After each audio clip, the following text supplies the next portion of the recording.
नमस्कार साथियों, स्वागत है आप सभी का दा विद्यांजलि पर। मैं हूं जगदीश यादव। आप हैं हमारे साथ केमिकल बॉन्डिंग और मॉलिक्यूलर स्ट्रक्चर के दूसरे लेक्चर में, जिसमें आज हम लोग सीखेंगे आयोनिक कोवैलेंट रोटेटिव बॉन्ड। साथ ही साथ आज हम लोग डिटेल डिस्कशन करेंगे वैलेंस बॉन्ड थ्योरी पर। तो बिना देर किए हुए हम लोग सबसे पहले बात करते हैं आयोनिक कोवैलेंट और रोटेटिव बॉन्ड पर। इसको हमने अपने प्रीवियस लेक्चर में इस पर डिस्कस कर दिया था, बट ऐसे बॉन्ड की थोड़ी बहुत कुछ प्रॉपर्टीज होती है, कुछ उनके और भी अपने कुछ स्पेशल कैरेक्टरिस्टिक्स है, जिसके बारे में हम लोग डिस्कस करते हुए हम लोग वैलेंस बॉन्ड थ्योरी की ओर पहुंचेंगे। तो बिना देर किए हुए हम लोग पहले बात करते हैं आयोनिक बॉन्ड पर। हमने खूब अच्छे से देखा था कि जब दो एटम के बीच में इलेक्ट्रॉन का कंप्लीट ट्रांसफर होता है, तो इलेक्ट्रॉन के कंप्लीट ट्रांसफर से क्या बनता है? इलेक्ट्रॉन के कंप्लीट ट्रांसफर से बनता था आयोनिक बॉन्ड। कंप्लीट ट्रांसफर में होता क्या था?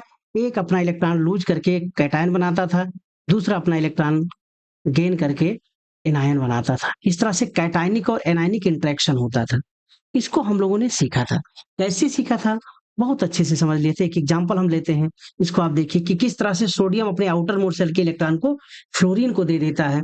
तो सोडियम पर आ जाता है पॉजिटिव चार्ज, फ्लोरीन पर आ जाता है नेगेटिव चार्ज, और इस तरह से दोनों अपोजिट चार्ज की वजह से एक दूसरे की ओर अट्रैक्ट होते हैं। इस वीडियो को आप देख रहे होंगे, आपको बहुत अच्छे से समझ में आ रहा होगा किस तरह से बनता है। अगर हम ऐसे ही और एग्जांपल लें, जैसे आपका NaCl है। NaCl में भी सोडियम आपका एक इलेक्ट्रॉन क्लोरीन को दे देता है, और इस तरह से सोडियम पर एक प्लस और Cl पर एक माइनस। इस तरह इसके पीछे जो रीजन था वो अपना ऑक्टेट कंप्लीट करने के लिए हमने अच्छे से आपको इसे प्रीवियस लेक्चर में अच्छे से समझाया था।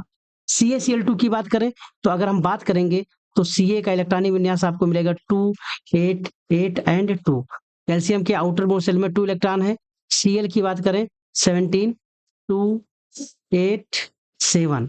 क्लोरीन को एक इलेक्ट्रॉन की रिक्वायरमेंट है, कैल्शियम 2 इलेक्ट्रॉन लूज करना चाहता है। इसका मतलब अगर हम 2 क्लोरीन एटम ले आए तो 1 इलेक्ट्रॉन इस क्लोरीन को दे दें, 1 इलेक्ट्रॉन दूसरे क्लोरीन को दे दें। इस तरह से कैल्शियम के ऊपर आ जाएगा 2 पॉजिटिव चार्ज, और दूसरे Cl एटम पर आ जाएगा 1 नेगेटिव चार्ज, और इस तरह से आपका मॉलिक्यूल बन चुका होगा CaCl2। हमने खूब अच्छे से देख लिया था कि एक एटम अपने इलेक्ट्रॉन को देता है, दूसरा इलेक्ट्रॉन को एक्सेप्ट करता है, और इस तरह से इलेक्ट्रॉन का कंप्लीट ट्रांसफर होता है, कैटायन एनायन बनता है, और एनायन और कैटायन के बीच में अपोजिट चार्ज की वजह से इलेक्ट्रोस्टैटिक फोर्स ऑफ अट्रैक्शन लगता है, और इस इलेक्ट्रोस्टैटिक फोर्स ऑफ अट्रैक्शन को हम क्या बोलते हैं?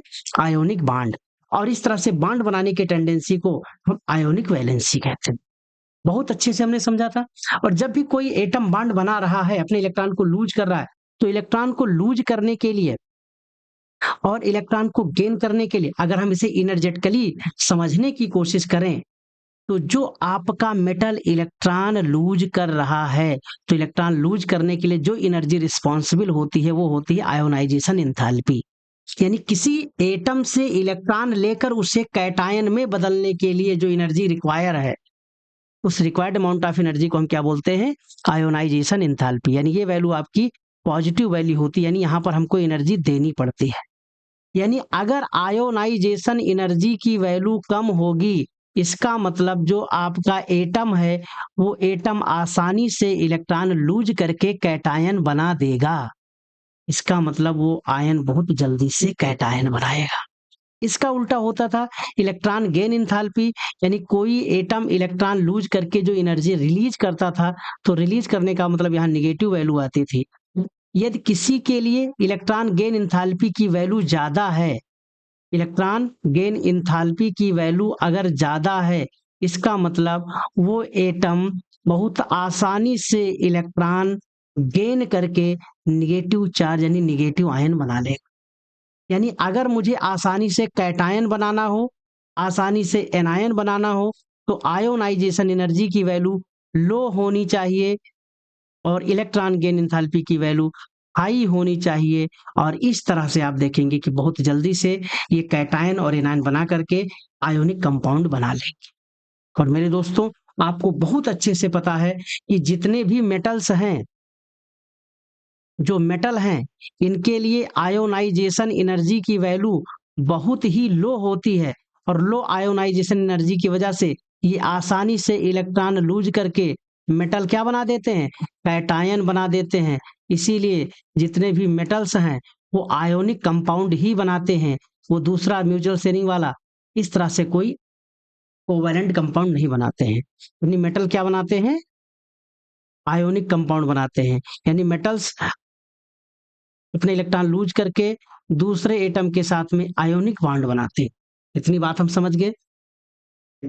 आयोनिक बॉन्ड फॉर्मेशन के लिए हमने दूसरी बात अच्छे से समझ ली है कि आयोनाइजेशन एनर्जी की वैल्यू क्या होनी चाहिए, लो, और इलेक्ट्रॉन गेन इंथैल्पी की वैल्यू होनी चाहिए हाई। इस तरह से ये आसानी से बना लेंगे कैटायन, ये आसानी से बना लेंगे एनायन, और इन दोनों के बीच में आयोनिक बॉन्ड बन जाएगा। और आयोनिक बॉन्ड का मतलब इलेक्ट्रोवायलेंट बॉन्ड, जिसे आप जो भी नाम देते हैं, यानी इलेक्ट्रोस्टैट के लिए एक दूसरे से कनेक्ट हो चुके हैं। यानी आयोनिक बॉन्ड की अगर हम बात करते हैं तो आयोनिक बॉन्ड के केस में कैटायन और एनायन के बीच में क्या लगता है, अट्रैक्टिव फोर्स। और जब कैटायन और एनायन के बीच में जो अट्रैक्टिव फोर्स लगता है, इसी को हम क्या बोलते हैं,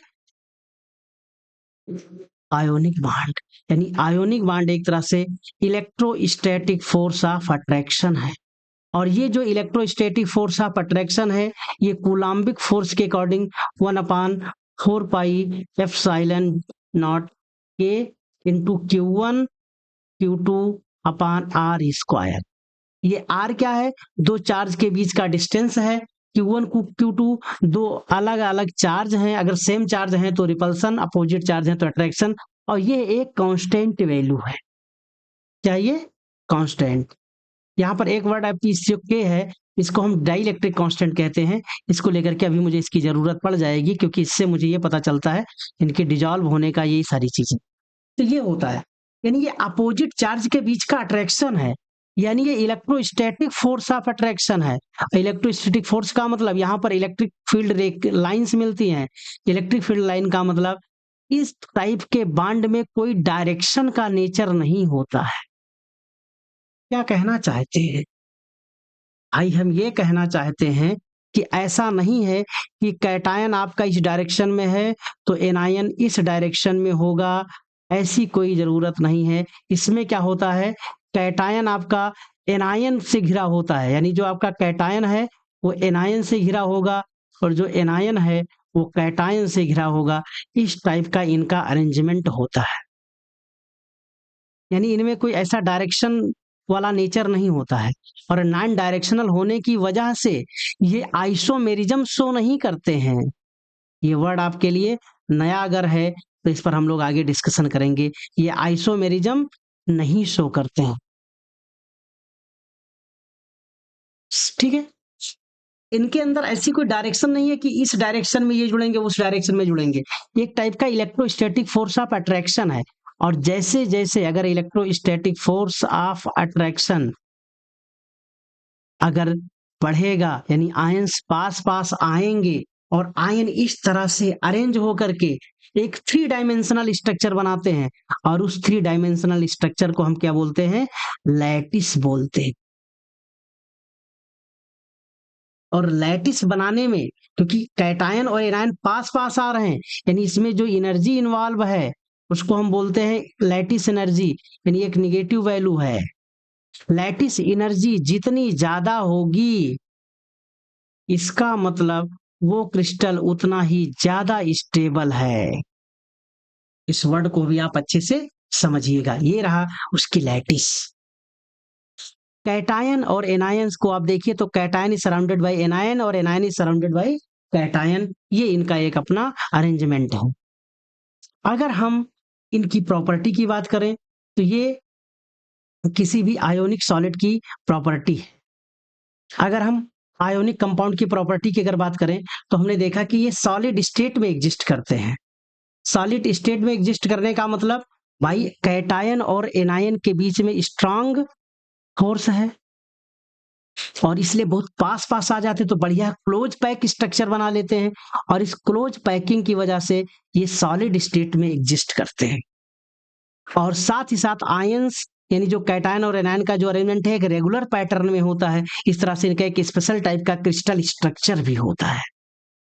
आयंस के बीच में इंटर आयोनिक जो फोर्स है वो इलेक्ट्रोस्टैटिक फोर्स होने की वजह से ये जो आपका इलेक्ट्रोस्टैटिक फोर्स है ये बहुत ही हाई फोर्स होता है। और इसलिए मॉलिक्यूल बहुत पास पास होते हैं, इसलिए इनका जो बॉइलिंग पॉइंट है, इनका जो मेल्टिंग पॉइंट है, ये बहुत हाई होता है, यानी बहुत ज्यादा टेम्परेचर पर ये पिघलते हैं और ये बॉयल होते हैं। ये पोलर सॉल्वेंट में डिजॉल्व हो जाते हैं, नॉन पोलर सॉल्वेंट में डिजॉल्व नहीं होते हैं। इसको थोड़ा समझने की आपको जरूरत है। पोलर सॉल्वेंट का मतलब क्या हुआ? जैसे अगर हम वाटर मॉलिक्यूल की बात करें, तो वाटर में एक, यानी जो आ, हाइड्रोजन हाइड्रोजन और ये ऑक्सीजन इस तरह से मॉलिक्यूल बनाता है। ये जो मॉलिक्यूल बने हैं, ये जो मॉलिक्यूल है, इसमें ऑक्सीजन पर होता है नेगेटिव चार्ज, यानी एक पार्ट हो जाता है नेगेटिवली चार्ज, दूसरा वाला पार्ट हो जाता है पॉजिटिव चार्ज। तो होता क्या है,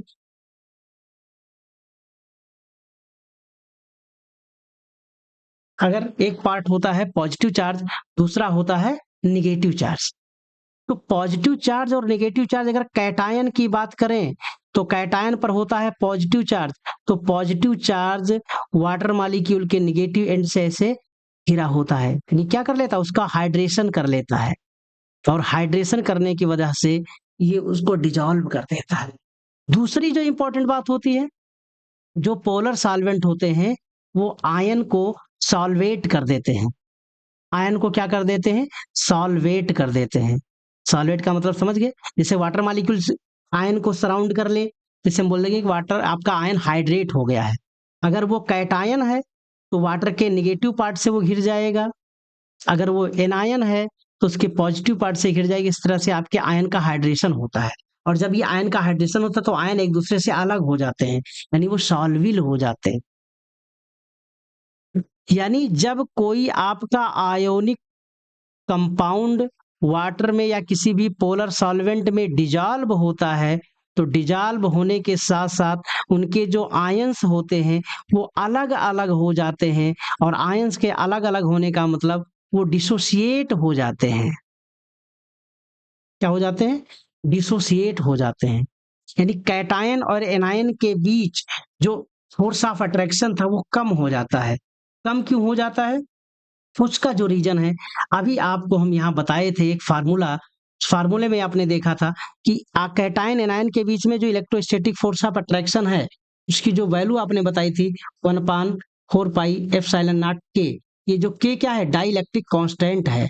ये डाइलेक्ट्रिक कांस्टेंट क्या है, मीडियम का डाइलेक्ट्रिक कांस्टेंट है। यदि हम सारी वैल्यू को अगर हम एक बार कांस्टेंट मानते हुए एफ और के बीच में देखें, तो फोर्स और इसके बीच में क्या है, अपोजिट रिलेशन है।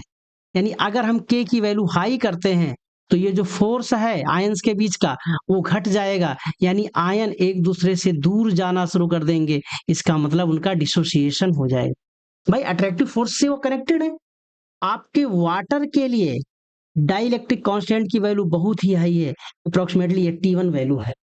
इसका डाइलेक्ट्रिक कांस्टेंट T1 का मतलब क्या है, इनके बीच का जो अट्रैक्टिव फोर्स है वो 81 टाइम डिक्रीज हो जाएगा। अगर अट्रैक्शन डिक्रीज हो जाएगा, इसका मतलब मॉलिक्यूल जो पास, यानी जो आयंस थे जो आपस में कनेक्टेड थे वो अलग हो जाएंगे, और जैसे ही अलग होते हैं आप जानते हैं इनके ऊपर आपके जो पोलर सॉल्वेंट के मॉलिक्यूल है इनको सराउंड कर लेते हैं, यानी इनको सॉल्वेट कर लेते हैं। क्लियर हुई बात? अगला क्वेश्चन है, गुड कंडक्टर ऑफ इलेक्ट्रिसिटी, आप मेल्ट कर दो तो जैसे पिघलेंगे तो इनके जो कैटायन और एनायन है ये फ्री हो जाएंगे। एक्वस मीडियम में भी आपको हम बता ही दिए हैं कि डिसोसिएट हो जाते हैं। तो जब आयंस इनके फ्री हो जाते हैं तो इलेक्ट्रिसिटी को ये कंडक्ट करते हैं, क्योंकि इलेक्ट्रिसिटी कंडक्ट करने का मतलब क्या है, फ्लो ऑफ चार्ज है। और फ्लो ऑफ चार्ज में आप आयोनिक कंपाउंड की बात करें तो इसमें होते थे आयन, तो आयन ही एज अ चार्ज बिहेव करते हैं, तो आयन का फ्लो होता है, यानी चार्ज का फ्लो होता है। और चार्ज के फ्लो होने का मतलब ही है कि वहां इलेक्ट्रिसिटी पास हो रही है, इलेक्ट्रिसिटी फ्लो कर रही है। इनके जो रिएक्शंस होते हैं, जो आयोनिक रिएक्शन बहुत ही फास्ट होते हैं भैया, ये अट्रैक्शन बहुत तेजी से, अभी आपको बता दिए कि इनमें कोई डायरेक्शनल प्रॉपर्टी नहीं होती है, इसलिए इनके अंदर कोई रेजोनेंस भी शो नहीं करते हैं। इतनी बात हम लोग बहुत अच्छे से समझ चुके हैं क्या, आयोनिक बॉन्ड को लेकर के। अगला क्वेश्चन जो हमारा है वो कि NaCl bad conductor of electricity in solid state. अभी आपको पता है सॉलिड स्टेट में जो आयंस है वो फ्री नहीं है। अगर हम इनको या तो डिजॉल्व कर दें किसी पोलर सॉल्वेंट में, या फिर हम इन्हें मेल्ट कर दें, और इन दोनों सिचुएशन में इनके आयन हो जाएंगे फ्री, फिर ये इलेक्ट्रिसिटी को कंडक्ट कर देंगे। अगला क्वेश्चन है कि AgNO3 आपका NaCl के साथ तो व्हाइट प्रेसिपिटेट बनाता है AgCl का, बट CCl4 के साथ नहीं बनाता है। क्योंकि CCl4 आपका कोवेलेंट कंपाउंड है। कोवेलेंट कंपाउंड का मतलब क्या है, ये इस तरह से Cl- को अलग फ्री नहीं करता है जिस तरह से आपका NaCl है, Na प्लस और Cl- देगा, ये Cl- नहीं देगा। और जब Cl- देगा तो AgNO3 के लिए Ag को Cl नहीं मिलेगा, तो ये कोई व्हाइट प्रेसिपिटेट AgCl का नहीं देता है। कुछ क्वेश्चन आपके पास हैं, इसको आप आराम से देखिएगा और देखते हुए आप इनके सारे आंसर आराम से दे देंगे। अगला जो हमारा टॉपिक आता है वो हमारा होता है कोवेलेंट बॉन्ड। कोवेलेंट बॉन्ड का मतलब दो एटम के बीच में क्या होना चाहिए, म्यूचुअल शेयरिंग, किस चीज का, इलेक्ट्रॉन का। लेकिन इलेक्ट्रॉन कम ज्यादा नहीं भैया, इक्वल नंबर ऑफ इलेक्ट्रॉन। खूब अच्छे से हम आपको प्रीवियस लेक्चर में बताएं, इसलिए यहाँ पर बहुत ज्यादा बात नहीं करेंगे। और mutual sharing of equal number of electron से आपका बनता है कोवेलेंट बॉन्ड, और इसको हम रिप्रेजेंट करते हैं एक्स डैश से।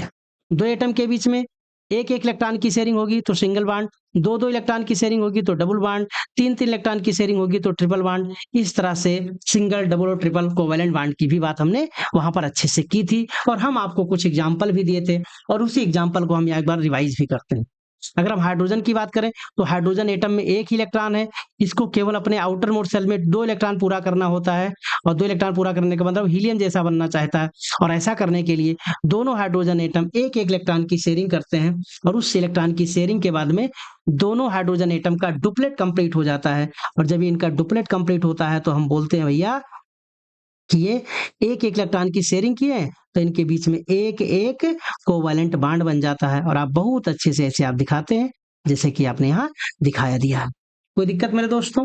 ऐसे अगर हम दूसरा एग्जांपल लें, Cl2 की बात करें तो क्लोरीन के आउटर मोस्ट शेल में 7 इलेक्ट्रॉन है, इनको एक एक की रिक्वायरमेंट है, और इस तरह से एक एक इलेक्ट्रॉन की शेयरिंग करते हैं, और एक इलेक्ट्रॉन की शेयरिंग करने के बाद में और इनका अपना ऑक्टेट कंप्लीट हो जाता है। क्योंकि ये भाई जब एक इलेक्ट्रॉन की शेयरिंग करेंगे तो 7 में से 6 तो इन्हीं के पास होंगे, और एक ये वाला शेयर्ड वाला इलेक्ट्रॉन पेयर है, एक बार इनके साथ भी काउंट होता है और ये इनके साथ भी काउंट होता है। इस तरह से इन दोनों का ऑक्टेट कंप्लीट हो जाता है। ऑक्टेट कंप्लीट होने का मतलब ये इनर्ट गैस जैसा कॉन्फ़िगरेशन ले लेंगे, आर्गन जैसा। ये हम लोग प्रीवियस लेक्चर में पढ़े थे, इससे बहुत ज्यादा इस पर डिटेल करने की बात नहीं है। अगला हम देखेंगे क्लोरीन एटम, आर्गन जैसा स्ट्रक्चर आपको बता ही दिया है। मेटल को लेकर के हमने बता दिया क्योंकि इनकी आयोनाइजेशन एनर्जी की वैल्यू बहुत ही लो होती है, यानी आसानी से अपने इलेक्ट्रॉन को लूज करते हैं, और लूज करके ये क्या बना लेते हैं, कैटायन बना लेते हैं। और कैटायन बना लेने का मतलब फिर ये आयोनिक बॉन्ड बनाएंगे, ना कि ये कोवेलेंट बॉन्ड बनाते हैं। क्लियर हुई बात? अगले क्वेश्चन की हम बात करें तो ये आपका दूसरा एग्जाम्पल है। इस तरह से एक ऑक्सीजन दो हाइड्रोजन के साथ मिलता था, एक कार्बन चार हाइड्रोजन के साथ जुड़ करके अपने ऑक्टेट कंप्लीट करता था। नाइट्रोजन के पास 5 इलेक्ट्रॉन थे, तीन की कमी थी, तो तीन तीन से इसने क्या किया, अपनी शेयरिंग करके तीन हाइड्रोजन को जोड़ा और अपना ऑक्टेट कंप्लीट किया। जितने जिसकी कमी होती थी उतने से वो शेयरिंग करता था। इसमें जो हम बात कर रहे हैं किसमें, सिंगल बॉन्ड है, क्योंकि एक एटम दूसरे एटम के साथ एक एक इलेक्ट्रॉन की शेयरिंग करता है, तो सबके सब सिंगल बॉन्ड है। दूसरा अगर हम बात करें CO2, इसमें क्या है, कार्बन ऑक्सीजन के बीच में दो दो इलेक्ट्रॉन की शेयरिंग हो रही है, तो एक तरह से डबल बॉन्ड है। ऐसे ऑक्सीजन की भी बात करो तो ऑक्सीजन के आउटर मोस्ट शेल में कितने इलेक्ट्रॉन है, 6 इलेक्ट्रॉन है, दो की कमी है, तो इनको दो से शेयरिंग करना है। दूसरे ऑक्सीजन के पास भी 6 इलेक्ट्रॉन है, दो की कमी है, तो इस तरह से दोनों ऑक्सीजन एटम एक दूसरे से दो दो इलेक्ट्रॉन की शेयरिंग करते हैं, और दो दो इलेक्ट्रॉन की शेयरिंग करने का मतलब ऑक्सीजन मॉलिक्यूल में ऑक्सीजन के बीच डबल बॉन्ड है। सिमिलरली कार्बन के पास 4 इलेक्ट्रॉन है आउटर मोस्ट शेल में, 4 की कमी है, तो दो की शेयरिंग एक के साथ करेगा, दो की शेयरिंग एक के साथ करेगा। इस तरह से एक कार्बन दो अलग अलग ऑक्सीजन एटम के साथ दो दो इलेक्ट्रॉन की शेयरिंग करके दोनों ऑक्सीजन के साथ डबल डबल बॉन्ड बना लेता है। यहाँ भी इस एग्जाम्पल को भी आप देख लीजिए। अगला एग्जाम्पल आपका है नाइट्रोजन। नाइट्रोजन की बात करें तो नाइट्रोजन के वाइटोप्तम कोष में कितने इलेक्ट्रॉन है, 5। 5 का मतलब इसको 3 की कमी है, तो एक नाइट्रोजन एटम उसके पास भी 5। 5 का मतलब 3 की कमी, तो 3 की शेयरिंग करेगा। जितने की शेयरिंग करेगा उनको शेयर वाली सिचुएशन में ला दीजिए, और शेयर करने के बाद में आप देख रहे हैं भैया दोनों नाइट्रोजन के अष्टक पूरा हुए, और इस ऑक्टेट कंप्लीट करने के दौरान दोनों नाइट्रोजन एटम ने तीन तीन इलेक्ट्रॉन की शेयरिंग की। इस तरह से इनका ट्रिपल बॉन्ड बन गया। ऐसे आप यहाँ पर भी देख लीजिए, कार्बन के पास 4 इलेक्ट्रॉन होते, 4 में से 3 इलेक्ट्रॉन दूसरे कार्बन के साथ मिलकर के बॉन्ड बना लेगा, और एक हाइड्रोजन के साथ बना लेगा। ऐसे यहाँ आप देख लीजिएगा भैया, इस तरह से इलेक्ट्रॉन डाट स्ट्रक्चर बना करके आप दोनों का ऑक्टेट आप कंप्लीट कर सकते हैं। अगला जो क्वेश्चन है वो डेटिव बॉन्ड या कोऑर्डिनेट बॉन्ड। यहाँ पर हम आपको अभी दिखाएं, अभी यहाँ पर जब आप देख रहे थे इस मॉलिक्यूल को, आप देखिए जब आप NH3 बना रहे हैं तो NH3 में नाइट्रोजन के पास कितने इलेक्ट्रॉन है, 5। 5 में से 3 की कमी थी, तो 3 तो बॉन्ड बना लेते हैं, लेकिन एक जो आपका इलेक्ट्रॉन पेयर है ये बचा हुआ है। ये किसी के साथ बॉन्ड नहीं बना रहा है, यानी ये किसी के साथ शेयर नहीं है। और शेयर नहीं का मतलब ये अनशेयर्ड इलेक्ट्रॉन पेयर है। और ये जो अनशेयर्ड इलेक्ट्रॉन पेयर है, अगर कोई दूसरा एटम ऐसा आए, दूसरा कोई केमिकल स्पीसीज ऐसा आए, अगर उसके पास ऑक्टेट कंप्लीट ना हो तो इसको डोनेट कर सकता है। जैसे अगर हम BF3 की बात करें तो बोरान का atomic number 5, electronic configuration 2 and 3, boron के आउटर मोस्ट शेल में 3 इलेक्ट्रॉन, ये 3 फ्लोरीन के साथ, फ्लोरीन के अपने 7 इलेक्ट्रॉन, उसको आप अपने हिसाब से बना लीजिएगा। 3 फ्लोरीन के साथ ये बॉन्ड बनाता है, और 3 फ्लोरीन के साथ जब ये बॉन्ड बनाता भी है तो भी इसके पास ओनली 6 इलेक्ट्रॉन ही कंप्लीट होते हैं, इसका ऑक्टेट कंप्लीट नहीं होता है। और जब ऑक्टेट कंप्लीट नहीं होता है तो ये इलेक्ट्रॉन डिफिशियंट कंपाउंड की तरह होता है, इलेक्ट्रॉन न्यून यौगिक, इलेक्ट्रॉन से गरीब है, ये इलेक्ट्रॉन पुअर कंपाउंड है। और इलेक्ट्रॉन पुअर कंपाउंड होने का मतलब, अगर इसके पास कोई ऐसे केमिकल स्पीसीज आ जाए, अगर वो चाहे अपना इलेक्ट्रॉन देने के लिए तो इसको दे सकती है। जैसे अभी हमने देखा अमोनिया में नाइट्रोजन के साथ जब 3 हाइड्रोजन जुड़ता है तो इसके पास एक लोन पेयर बचा रहता है, तो ये लोन पेयर अगर इसको डोनेट कर दे तो ऐसी सिचुएशन में इसका भी स्टक पूरा हो जाएगा। यानी इस इलेक्ट्रॉन पेयर पर नाइट्रोजन का भी राइट है, इसका भी राइट है, लेकिन डोनेट ओनली नाइट्रोजन ने किया। तो ये वाला जो बॉन्ड है, यही बॉन्ड आपका कोऑर्डिनेट बॉन्ड है, या इसी चीज को आप डेटिव बॉन्ड भी कहते हैं। इसको हम कैसे लिखाते हैं, एक एरो से शो करते हैं। तो NH3, जैसे अगर हम BF3 की बात करें तो BF3 और NH3 में नाइट्रोजन और बोरान के साथ डेटिव बॉन्ड है, इसको एरो से रिप्रेजेंट करते थे। एरो का डायरेक्शन डोनर से एक्सेप्टर की ओर होता है। इस तरह से हमने 3 टाइप के बॉन्ड को हमने एक बार फिर से रिवीजन लेते हुए हम लोग आगे बहुत अच्छे से समझ लिए हैं। कुछ क्वेश्चन हम आपके लिए हैं, इसको आप देखिएगा और समझिएगा और आंसर दीजिएगा। अगला जो हमारा टॉपिक है, लिमिटेशन ऑफ ऑक्टेट रूल। हम आपको बार बार बोले थे कि जब एक एटम दूसरे एटम के साथ कंबाइन होता है तो इनकी पोटेंशियल एनर्जी डिक्रीज होती है, इनके बीच में अट्रैक्शन लगता है, और अट्रैक्शन के साथ साथ इनका इलेक्ट्रॉनिक एक्सचेंज होता है। इस इलेक्ट्रॉनिक एक्सचेंज में इनके आउटर मोस्ट शेल में 8 इलेक्ट्रॉन कंप्लीट हो भी सकते हैं और 1 इलेक्ट्रॉन कंप्लीट नहीं भी हो सकते हैं। और अगर ये कंप्लीट हो जाए तो ऑक्टेट रूल को फॉलो कर रहा है, नहीं हो तो ऑक्टेट रूल को फॉलो नहीं कर रहा है। तो कम भी होंगे और ज्यादा भी होंगे। तो ऐसी सिचुएशन में आपके पास जो एग्जांपल है, इनकम्प्लीट ऑक्टेट, जैसे LiCl की बात करें भैया, लिथियम एटॉमिक नंबर 3, यानी 3 2 and 1 है, लिथियम का 1 इलेक्ट्रॉन क्लोरीन के साथ बॉन्ड बनाएगा भैया, तो क्लोरीन का अपना तो ऑक्टेट कंप्लीट होगा, बट लिथियम का केवल 2 ही पूरा हुआ। अब ये इलेक्ट्रॉन डिफिशियंट है। ऐसे बेरिलियम की बात करोगे, बेरिलियम के आउटर मोस्ट शेल में 2 इलेक्ट्रॉन 2 हाइड्रोजन से शेयर करेगा, तो बोरान बेरिलियम के पास ओनली 4 इलेक्ट्रॉन है, यहाँ भी इलेक्ट्रॉन की कमी है, 4 इलेक्ट्रॉन ही है। यहाँ बात करोगे तो अभी आप देख ही चुके हो BF3 में, यहाँ पर ओनली 6 इलेक्ट्रॉन है। तो इस तरह से ये अंडर ऑक्टेट है, ये हाइपोवैलेंट कंपाउंड है, ये इलेक्ट्रॉन पुअर है, इनके लिए हम क्या यूज करते हैं, हाइपोवैलेंट, क्योंकि इनके पास ऑक्टेट कंप्लीट नहीं है। तो कुछ ऐसे भी एग्जाम्पल होते हैं, कुछ ऐसे भी एग्जाम्पल होते हैं जिनके पास ऑक्टेट, तो ऑक्टेट ये साथ ही साथ इनकी ऑड इलेक्ट्रॉन वाली सिचुएशन होती है। जैसे नाइट्रोजन की बात करो, इनके पास नाइट्रोजन की बात करोगे तो नाइट्रोजन के आउटर मोस्ट शेल में कितने इलेक्ट्रॉन होते हैं, 5 का मतलब 3 अनपेयर और 2 आपके लोन पेयर। ऑक्सीजन के साथ जुड़ने जा रहा तो ऑक्सीजन के पास 6 इलेक्ट्रॉन, 6 इलेक्ट्रॉन का मतलब उसको 2 की कमी है। ऐसी सिचुएशन में ऑक्सीजन अपने 2 इलेक्ट्रॉन से नाइट्रोजन के 2 इलेक्ट्रॉन से बॉन्डिंग करेगा तो इसका तो ऑक्टेट कंप्लीट हुआ, बट नाइट्रोजन का ऑक्टेट कंप्लीट नहीं हुआ, और साथ ही साथ ऑक्टेट भी कंप्लीट नहीं हुआ, इसके पास 7 इलेक्ट्रॉन है, और 7 इलेक्ट्रॉन का मतलब ये ऑड इलेक्ट्रॉन स्पीसीज है। बाद में हम इनके देखेंगे, इनकी मैग्नेटिक प्रॉपर्टी भी समझेंगे, क्योंकि ऑड इलेक्ट्रॉन वाले पैरामैग्नेटिक होते हैं, ऐसा हम लोग आगे सीखेंगे। कुछ ऐसे भी कंपाउंड है जिनके ऑक्टेट ज्यादा है। जैसे सल्फर की बात करें तो सल्फर के SF6 में, सल्फर के आउटर मोस्ट शेल में 2 8 and 6 इलेक्ट्रॉन। अब सल्फर के जो 6 इलेक्ट्रॉन है, ये सल्फर अपने 6 इलेक्ट्रॉन से 6 फ्लोरीन के साथ ये जुड़ जाता है, और 6 फ्लोरीन के साथ जब ये जुड़ता है तो ये 6 कोवैलेंट बॉन्ड बनाता है, और 6 कोवैलेंट बॉन्ड बना करके इस तरह से सल्फर के आउटर मोस्ट शेल में 12 इलेक्ट्रॉन हो जाते हैं। इसका मतलब ये 8 से ज्यादा हो गया, और जब 8 से ज्यादा हो गया यानी ये हाइपर वैलेंट कंपाउंड है, ये ऑक्टेट से ज़्यादा हो गए। ऐसे इनका देखोगे आप समझ जाओगे कि इनके पास 8 से ज़्यादा। हालाँकि अंडर ऑक्टेट, ओवर ऑक्टेट इन सारे कॉन्सेप्ट को समझाने के लिए कॉन्सेप्ट आया था सिज्विक और सग्डेन का कॉन्सेप्ट। सिज्विक ने कहा था कि जो नंबर ऑफ इलेक्ट्रॉन है वो 8 इलेक्ट्रॉन से ज़्यादा भी हो सकते हैं, कोई दिक्कत नहीं। आप इन्हें 16 तक ले जाओ, आप इन्हें 18 तक ले जाओ, कोई प्रॉब्लम नहीं है।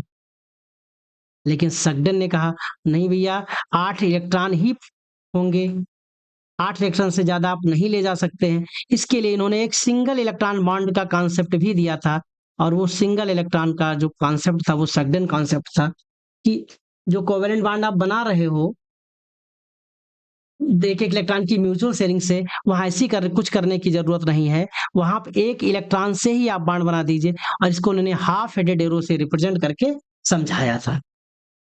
तो ये दो अलग अलग कॉन्सेप्ट आए थे, इन्होंने अपने तरीके से समझाया था, लेकिन वो एक ओवर एक्टेड, हाइपोवैलेंट, अंडर एक्टेड, हाइपरवैलेंट, ऐसे तमाम वर्ड को समझते हुए ये भी एक एक्सेप्शन था, अपवाद ना कहें, उसके अलग अलग उसके इतने एक्सप्लेनेशन है।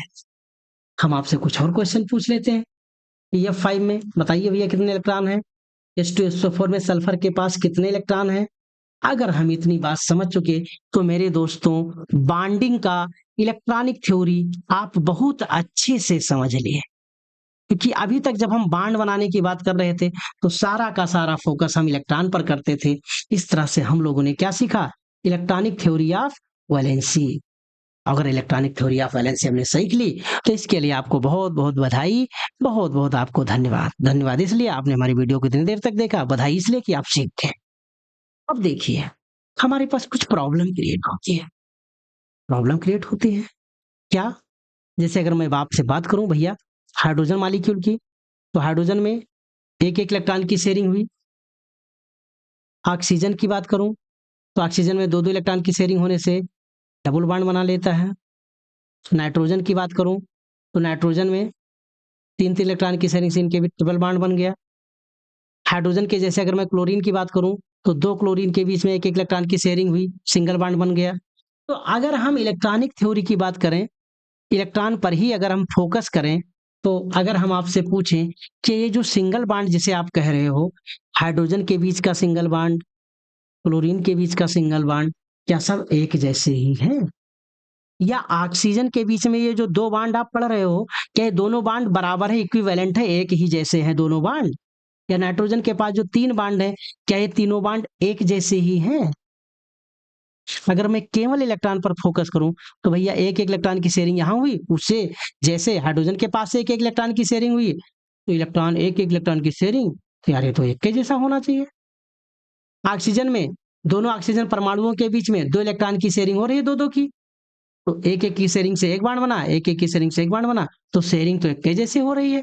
इसका मतलब इसको भी इक्विवेलेंट यानी एक के जैसे होना चाहिए। नाइट्रोजन के तीनों बॉन्ड को ऐसे ही एक जैसे होना चाहिए। बट जब हम एक्सपेरिमेंटली प्रूफ करते हैं, एक्सपेरिमेंटली चेक करते हैं, तो ये पता चलता है कि हाइड्रोजन के बीच का जो बॉन्ड है सिंगल, क्लोरीन के बीच का जो बॉन्ड है, ये दोनों सेम नहीं है।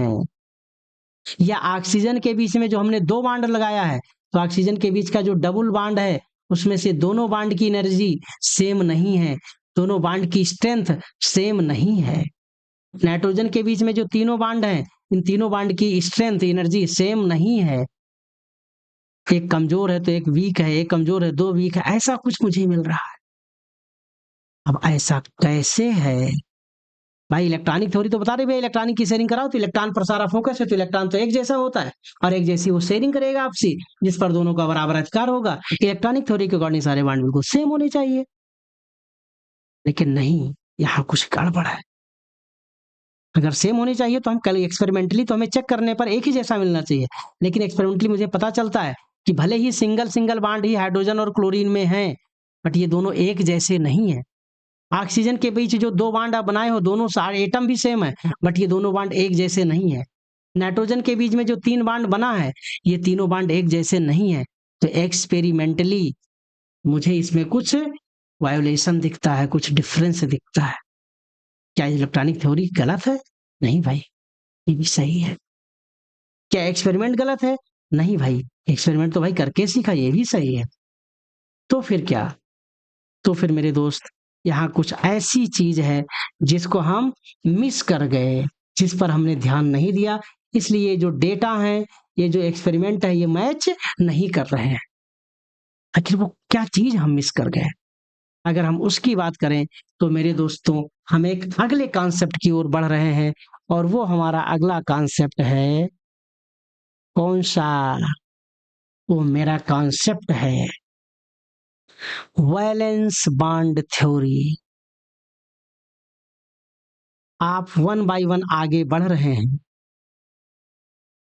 आप ये मत सोचिए कि हमारी बुक में किसको आगे किसको पीछे किया गया है, क्योंकि ये हम अपने समझने के उद्देश्य से इनको हम अलग अलग तरीके से हमने लिखा है। Valence bond theory, electronic theory केवल इलेक्ट्रॉन पर बेस्ड थी, इलेक्ट्रॉन के शेयरिंग पर बेस्ड थी, इलेक्ट्रॉन के ट्रांसफर पर बेस्ड थी, इलेक्ट्रॉन के डोनेशन पर बेस्ड थी।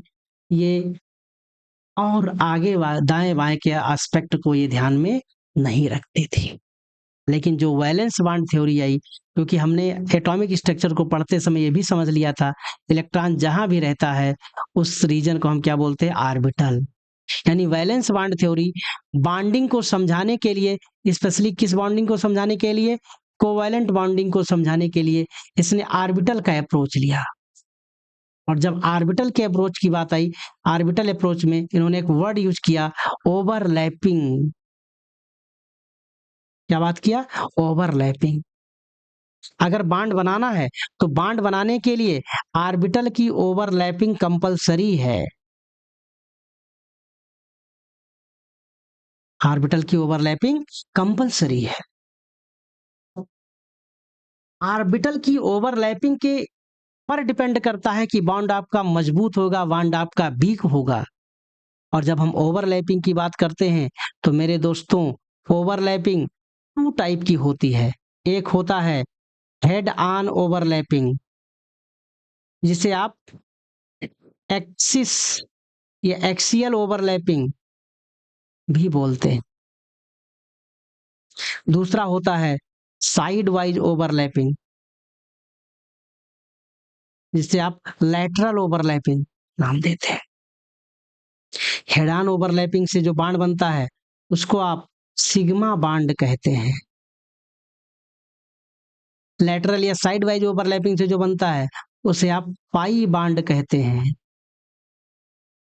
इसका मतलब मेरे दोस्त वैलेंस बॉन्ड थ्योरी में आपको ऑर्बिटल के अप्रोच को समझते हुए यह भी समझना पड़ेगा ये हेड ऑन ओवरलैपिंग क्या है, ये साइड वाइज ओवरलैपिंग क्या है, इससे बनने वाले सिग्मा बांड का मतलब क्या है, इससे बनने वाले पाई बांड का मतलब क्या है, और फिर इनके बीच के स्ट्रेंथ को भी हम लोग समझेंगे।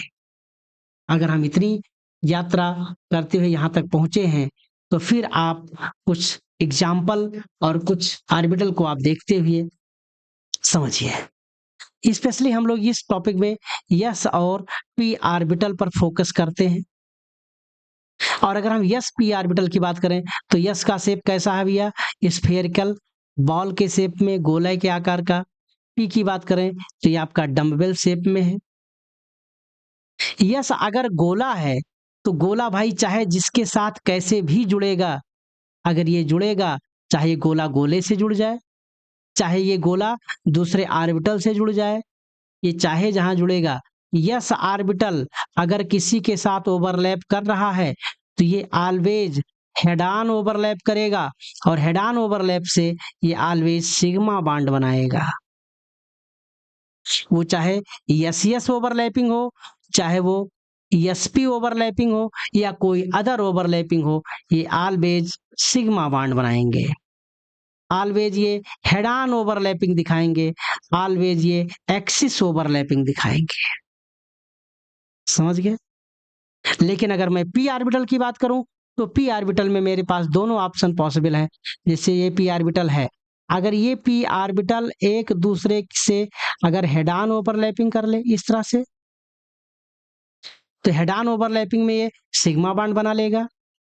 और अगर ये P orbital side wise overlapping कर ले तो साइड वाइज ओवरलैपिंग में ये पाई बॉन्ड बना लेगा। यानी p ऑर्बिटल के पास सिग्मा बॉन्ड बनाने की भी कैपेसिटी है और पाई बॉन्ड बनाने की भी कैपेसिटी है। हेड ऑन ओवरलैपिंग, मुंडी से मुंडी मिल रही है, यहाँ पर एक्सटेंट ऑफ ओवरलैपिंग ज्यादा है, और अगर यहाँ ओवरलैपिंग ज्यादा है तो ये बॉन्ड आपका स्ट्रॉन्ग बॉन्ड है। पाई बॉन्ड में आप देखिएगा तो यहाँ पर ओवरलैपिंग कम है, तो ये थोड़ा सा वीक बॉन्ड है। क्या आप इतनी बात समझ पा रहे हैं? हाँ, मुझे भरोसा है कि आप समझ गए होंगे। थोड़ा सा आप इस पिक्चर को देखिए और इस पिक्चर को देख करके आप और समझ लीजिए कि किस तरह से हम ये हेड ऑन और इस तरह की जो ओवरलैपिंग के कॉन्सेप्ट को हम समझ रहे हैं वो क्या है। यस ऑर्बिटल है, ये स्फेरिकल शेप है, तो ये एस एस ओवरलैपिंग है। देख रहे हैं आप किस तरह से इनके बीच में हेड ऑन ओवरलैपिंग कौन सा बाण बना रहा है? सिग्मा बाण बना रहा है।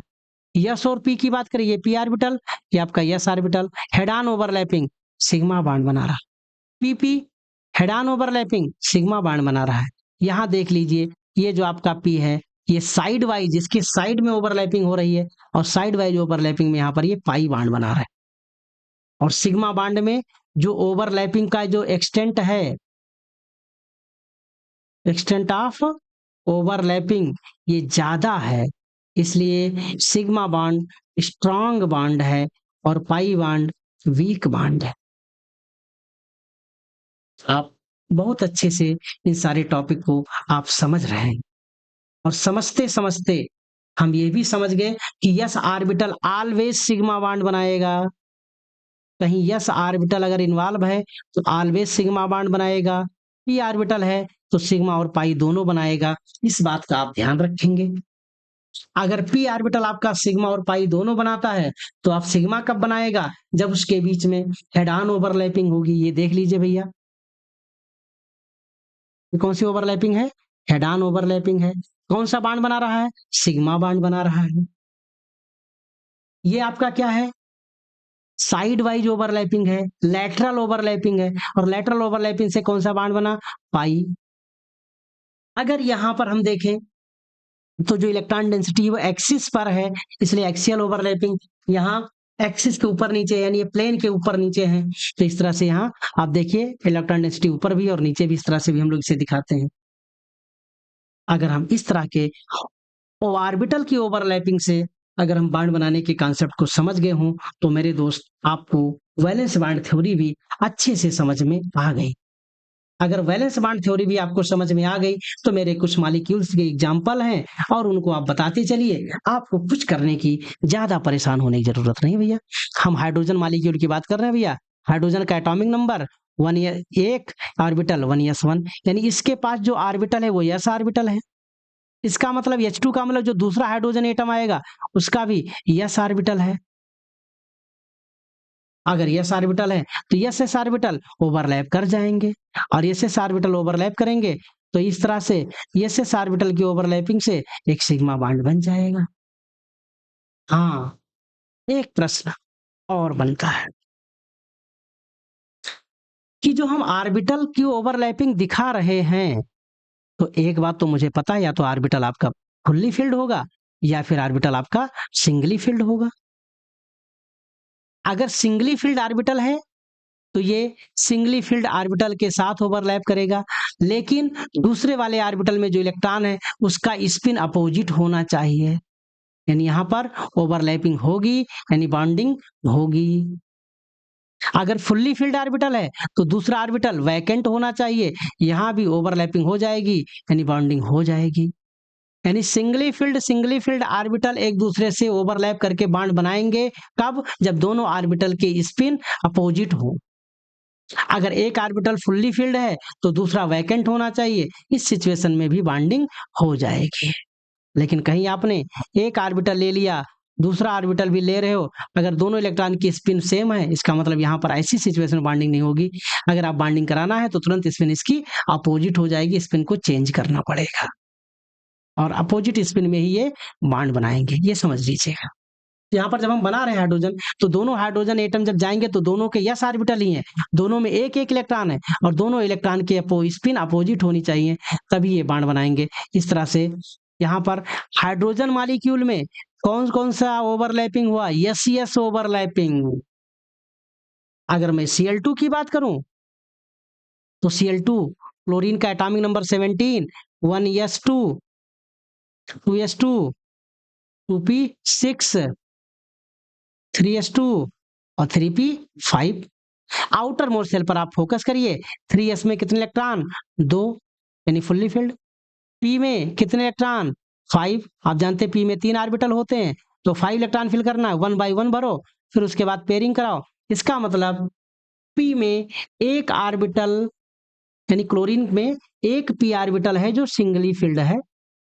यही सिंगली फिल्ड ऑर्बिटल दूसरे क्लोरीन के p ऑर्बिटल के पास भी होगा।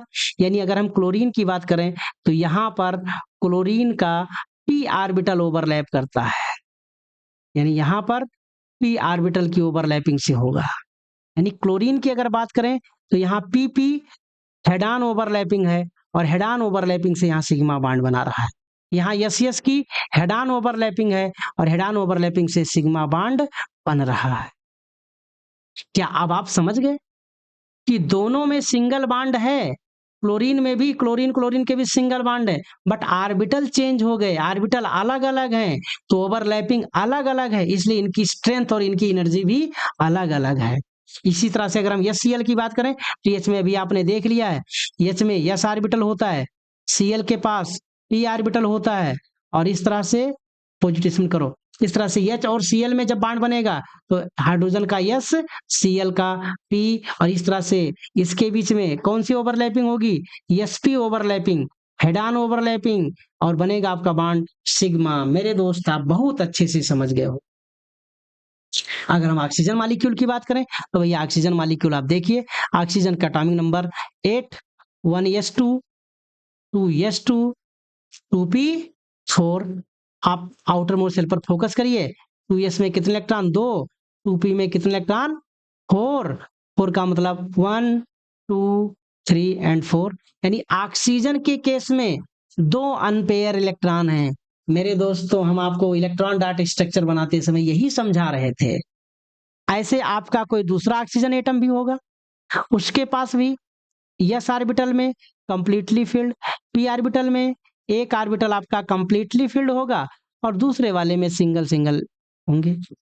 अब हमारी आदत है से उसी तरह से स्पिन बना दिए, लेकिन अगर स्पिन आप सेम रखोगे तो ऐसी सिचुएशन में इनके बीच में बॉन्डिंग नहीं होगी, इसलिए दोनों के बीच क्या करें? स्पिन अपोजिट कर दें, स्पिन चेंज कर दें। अगर स्पिन आपने चेंज किया तो ये दोनों ऑर्बिटल क्या कर लेंगे? ओवरलैप कर जाएंगे। यानी ऑक्सीजन मॉलिक्यूल जब आप बना रहे हो तो यहां पर 2 p ऑर्बिटल ओवरलैप करेंगे। कितने ऑर्बिटल? 2। और दोनों p ऑर्बिटल दूसरे एटम के साथ, और p आप जानते हो XYZ एक्सिस पर होते हैं, यानी p ऑर्बिटल एक दूसरे से 90 डिग्री पर होते हैं। तो जब एक एटम दूसरे एटम के अप्रोच में आएगा, यहां ध्यान दीजिए, एक ऑक्सीजन एटम ये है और एक ऑक्सीजन एटम ये है, जब ये दोनों अप्रोच में आएंगे, क्योंकि p के दोनों ऑर्बिटल एक दूसरे के लंबवत हैं, तो ये वाला जो ऑर्बिटल है, ये वाला जो ऑर्बिटल है, ये दोनों देखो कौन सी ओवरलैपिंग कर रहा है? Axial overlapping. तो अगर एक ऑर्बिटल, जैसे दो एटम एक दूसरे के पास आएंगे, ये दोनों क्या कर लेंगे? Axial overlapping.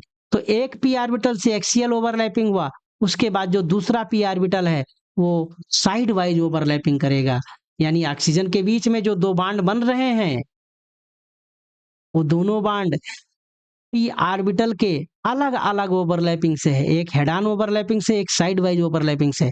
हेड ऑन से सिग्मा और साइड वाइज से पाई। इस तरह से जब आप ऑक्सीजन मॉलिक्यूल की बात करते हैं तो ऑक्सीजन मॉलिक्यूल में जो आप दो बॉन्ड बनाते हो, वो दोनों बॉन्ड में अगर हम आपसे बात करें, एक सिग्मा है, एक पाई है। और जब बॉन्ड अलग अलग हो गए, इनके ऑर्बिटल के ओवरलैपिंग अलग अलग हो, तो बॉन्ड भी अलग अलग होंगे। इसी तरह से आप नाइट्रोजन मॉलिक्यूल को भी आप देखिए। नाइट्रोजन की बात करेंगे, एटॉमिक नंबर आपका 7, electronic configuration 1s2, 2s2, 2p3। इनका मतलब यस में 2 इलेक्ट्रॉन आप भर दीजिए आउटर मोस्ट वाले में, और इसके p में 3 इलेक्ट्रॉन भर दीजिए, और 3 इलेक्ट्रॉन जब भरोगे तो नाइट्रोजन के पास 3 p ऑर्बिटल है, तीनों सिंगली फिल्ड है।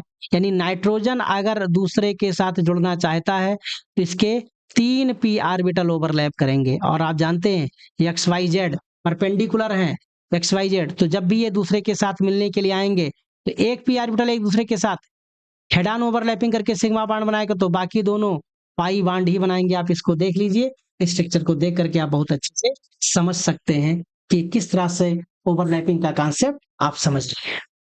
अगर इतनी बात आपको समझ में आई तो मुझे पूरा भरोसा है कि इस तरह से आप ऑर्बिटल के ओवरलैपिंग से बॉन्ड बनाने वाला कॉन्सेप्ट देख लेंगे।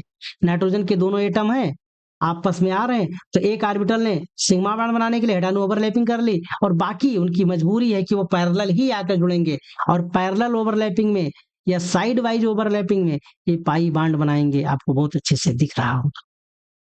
क्या मैं आपको अगला क्वेश्चन दे दूं कि आप CH4 में बताइएगा, क्या आप NH3 में बताएंगे, क्या आप H2O में बताएंगे? अगर मेरे दोस्त इन सारी चीजों को आप बताते हैं तो मुझे बहुत अच्छा लगेगा। आप अपने सीखने के लिए इस CH4 मॉलिक्यूल के स्ट्रक्चर को आप चेक करिएगा, बनाइएगा, फिर हम लोग अगले टॉपिक पर चलेंगे, क्योंकि यहाँ से मुझे कुछ प्रॉब्लम मिलेगी और उस प्रॉब्लम का सलूशन मुझे अगला कॉन्सेप्ट देगा, जो कि जो कुछ भी हो। आप हमारी यात्रा में यहाँ तक हमारे साथ रहे, इसके लिए आप सभी को बहुत बहुत शुक्रिया, धन्यवाद, थैंक यू, निंग सिनाइरे, यम नोआइरे।